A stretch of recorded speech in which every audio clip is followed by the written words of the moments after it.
Today I want to talk to you a little bit about our standard of living. Have you ever really thought about that as middle class people, we live way above the standard of living for the rest of the world?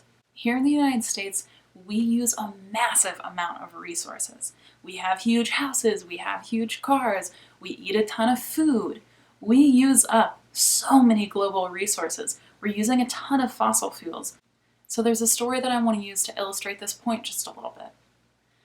Say you're walking down the street, you're wearing a really nice suit or dress or whatever you're wearing, you have a really nice watch on, really expensive stuff on. So you're walking by a pond, and then in the pond, you see a girl drowning. What do? Do you sacrifice those expensive things that you're wearing and run into the water and save that girl? Of course you do. And so what you do, you keep everything on, you don't even think about it, you run in the pond and you start saving that girl, you save her from drowning, you get out and everything you have is totally ruined. But you don't care because you saved this life. So what does this mean for us? It means that those possessions don't matter. If in the end we are going to save the drowning girl, those things never really mattered. There are people drowning, but they're just invisible to us. Those are the poor people, the global poor people, those people living at the lowest standard. We need to distribute our wealth and our possessions around in a way that's more sustainable.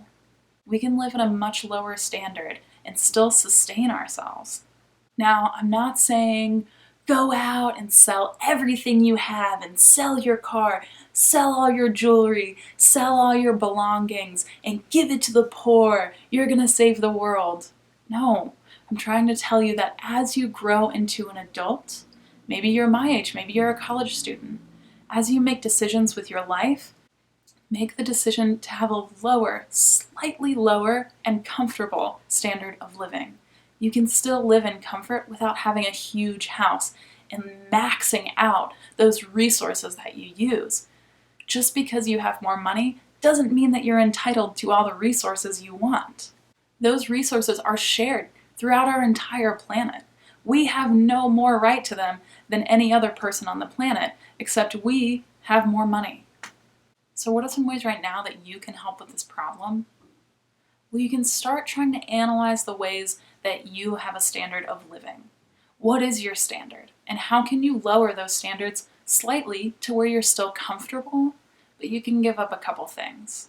I hope you learned a little bit about standard of living and how we can reanalyze our relationship and reanalyze our personal standard of living. If you have any questions, feel free to comment below or visit our website. Thanks, guys.